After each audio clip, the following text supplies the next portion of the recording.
Most people know the importance of investing and they want to start, but they often freeze up at the first decision.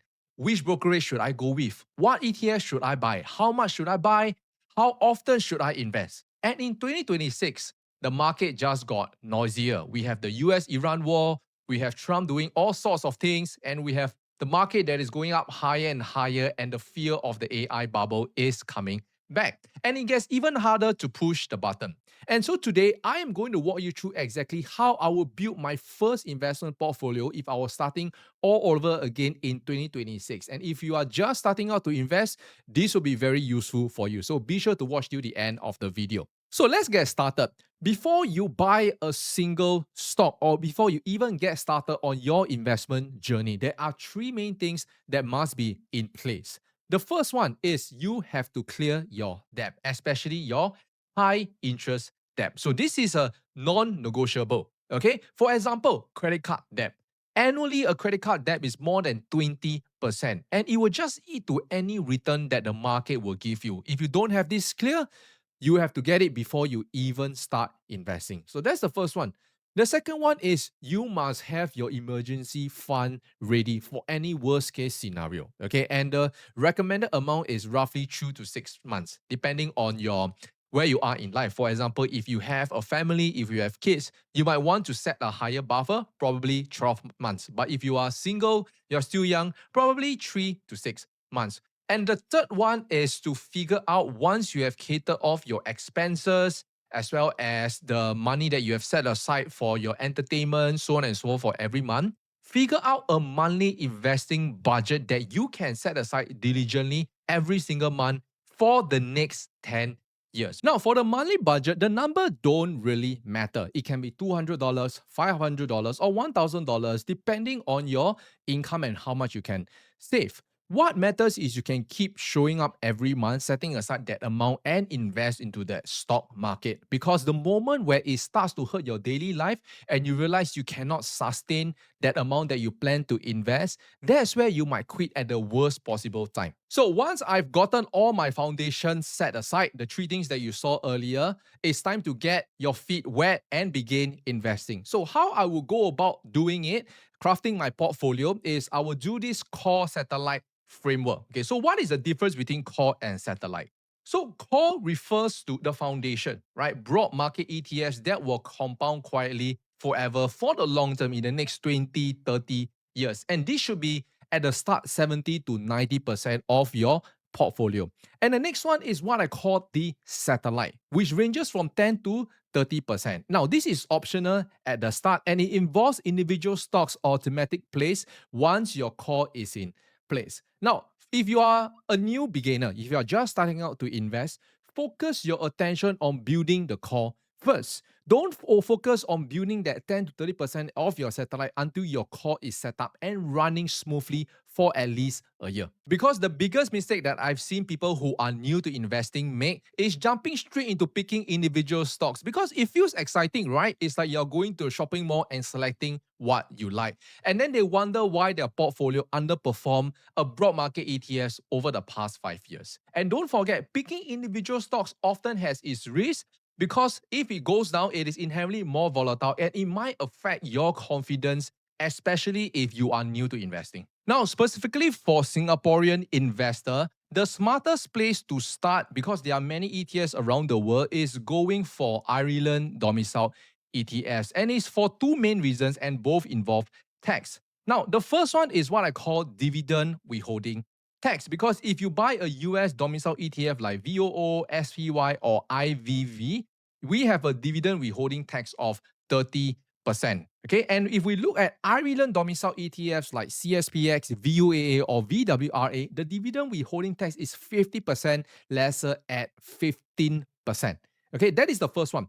The second one is very important, is what I call US estate tax exposure. Okay, so if something happens to you and you hold more than US $60,000 in US domicile assets, the US government can actually take up to 40% of that excess. Whereas for Ireland domicile ETFs, they are completely exempted. Now, I will be building my core around two big ideas. And the first idea is to get exposure to the S&P 500. So these are the 500 largest companies in the US, and it consists of companies that we are all very familiar with. For example, Apple, Microsoft, Nvidia, Google, Amazon. So these are quality businesses that are driving global growth and something that all of us are very, very familiar with. So that's the first one. The second one is actually to get exposure to the rest of the world. So this is what we call global diversification. So the whole idea of it is not to be 100% concentrated in just one country, even though most of the big companies come from the US. So let me show you the specific ETFs. So for S&P 500 exposure, there are three options that you can go with. The first one is CSPX. Okay, so when we look at the ETFs, one of the main consideration that we look at is this thing called the total expense ratio, or in short, we call it the TER. Okay, so you can see CSPX, the TER is about 0.07%. And in terms of the share price, one share of CSPX is about 600 USD. Now, there's other alternatives as well, which also mirrors the S&P 500, for example, VUAA, as well as SPYL. Now, don't be confused on all three. They own the same companies. The only difference is just the total expense ratio and how much is the share price of it. So you can see VUAA is like CSPX, 0.07, whereas SPYL, it is much newer, but it has a much lower expense ratio of 0.03. So all three are Ireland domiciled and all three are accumulating, which means the dividends are auto reinvested. And all three also track the same index, the S&P 500. So just go with the one that suits the monthly amount that you're setting aside for investments. And for global exposure, I will go with VWRA. They've been around the longest, and VWRA actually tracks more than 500 companies. They actually track 3,700 companies across developed and emerging markets. So immediately you are automatically diversified and your risk is reduced as compared to investing in individual stocks. So the expense ratio is a bit higher at 0.22, and the share price of VWRA is roughly about $150. But this gives you the entire world in one ETF. So how do we put it all together? Now, option one is the simplest portfolio in the world, which is 100% VWRA. One ETF, the entire world, set and forget. So if you have no idea where to start investing and you just want someone to tell you, hey, where should I start? I just want to, at the very least, start rather than not doing anything. This is the option that suits you, right? If you want to start investing tonight and never think about allocation ever again, this is it, okay? That's option one. Option two is for those of you who want to overweight the US slightly while still owning the rest of the world, right? So this can be a split of 70 to 30. So 70% CSPX or VUAA, so a little bit more overweight to the US side, and 30% VWRA. Now, the US has historically driven most of global market returns, and this option 2 portfolio leans into that strength whilst you keeping international diversification for your portfolio. And if you're asking me which is the best, I can tell you that both are actually valid because there is no perfect answer and it depends on your own individual risk. The portfolio that you actually stick with for the next 10 years is way more important than that perfect portfolio you abandon in the next year. Now, before we move on, I want to flag 4 mindset mistakes that I see almost every new investor make, and sometimes even experienced investor. Now, the first is this: panic selling on red days. For example, if during COVID back in 2020, or even most recently back in April 2025, or even this year 2026 when Trump did his US-Iran war, if you actually sold during then, you would have missed the entire recovery. Right? Like right now, the market is already at a new all-time high than before the war, right? And it will cost you a generation of years of compounding gone in a single emotional decision. The second one is chasing the hot tips. So like meme coins, options, and when you scroll social media, you see people sharing their screenshot of making fast money, right? So this is what you want to avoid, okay? The casino will always win eventually. Number 3 is waiting for the right time or the best time to start. Because there is no such thing as the right time. There is no such thing as the best time. There is only such thing as a good time to start. Because time in the market will always beat timing the market. It always has and it always will. And the fourth is tinkering with your portfolio. Now, the good news is if you are investing in the ETFs, the VWRA, or in the US index, there is really quarterly rebalancing. So in fact, there is no need for you to tinker with your portfolio every quarter. For example, adjusting allocation, switching ETFs, or rotating sectors. And you might end up underperforming your own portfolio rather than just holding still from what you have. Now, these 4 mistakes are not just theoretical because I've personally seen people making these mistakes time and time again. And if you avoid them, you will be already ahead of 90% of retail investors. Now, let's talk about brokers because there's so many brokerage out nowadays. And if you ask me, if you're buying Ireland-domiciled ETFs, just go with interactive brokers, or in short, IBKR. So this is the gold standard for global investing. Now, some main reasons why interactive brokers. Number one is this has access to the London Stock Exchange. So immediate direct access to where the ETFs are listed. Number two, the fees they have are some of the lowest in the world. And in addition to it, you can actually buy fractional shares. That means the minimum is not 1 share. You can actually buy like 0.1, 0.2, or 0.3 shares. Number three, in terms of their conversion, the foreign exchange conversion from Singapore dollars to USD, it is super cheap, right? It is like almost as what you see in Google, right? And very, very good rates that we see in interactive brokers.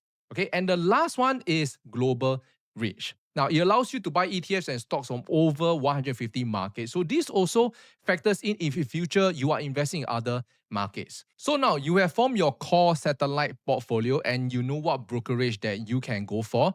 The next is actually the most important thing, and is the most important habit of all, which is once your portfolio is built, the only thing that matters is consistency. And by consistency, we mean dollar cost average. Okay, so what do we do? What does dollar cost averaging mean? It means that regardless of how the market performs, whether it is going up, whether it is going down, you just buy and invest every single month. That means if the market crash, you buy, right? Diligently every single month. If the market is at all-time high, you buy as well, right? War in the Middle East, geopolitical chaos, you buy as well.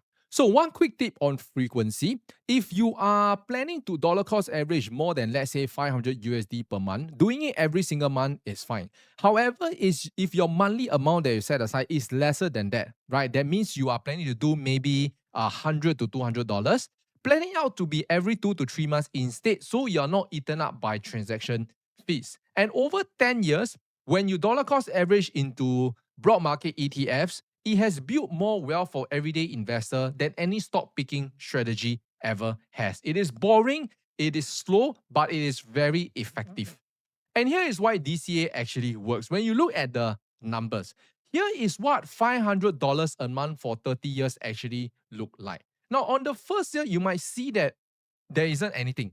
But the key thing is not in the first few years. The key thing is in the next few years as you continue to build up your portfolio. So the blue color bar that you see is the amount that you put in, and the orange bar that you see is what compounding gives you. So in the longer term, you'll start to see the graph started to go up vertically as close as possible. And by year 30, right, assuming if you put $500 every month for the next 30 years, in total, how much you're putting in? A total of 180K.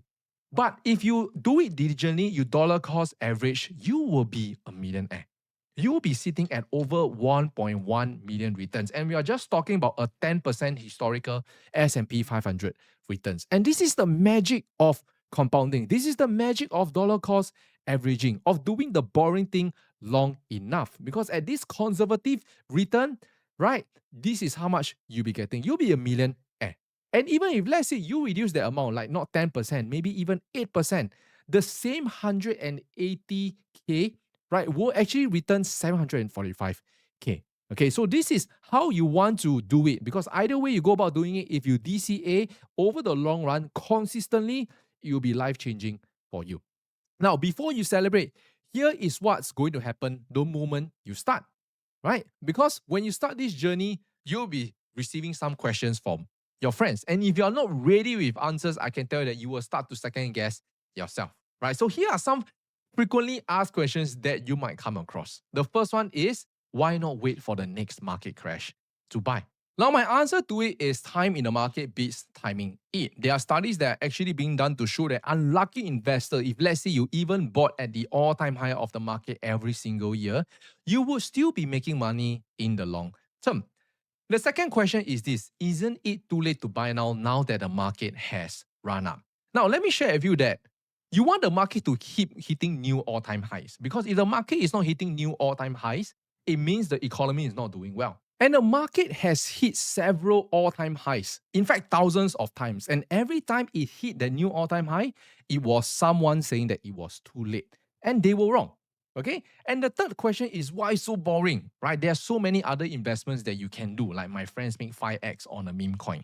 Now, let me tell you that this is survivorship bias, because for every winner that you see, 9 lost, right? And did not say anything. Because if you lose, who will want to share that they lose, right? You will only see people who win continuously sharing. And that itself is a biased view that you are seeing. So save that slide that you see, screenshot it, because I can tell you that within 6 months or 1 year, there will be someone that will be asking you that question, or you will come across it online as well. And the better that you can understand them, the better that you can internalize it into your investment framework, the longer you will stay invested and stay consistent.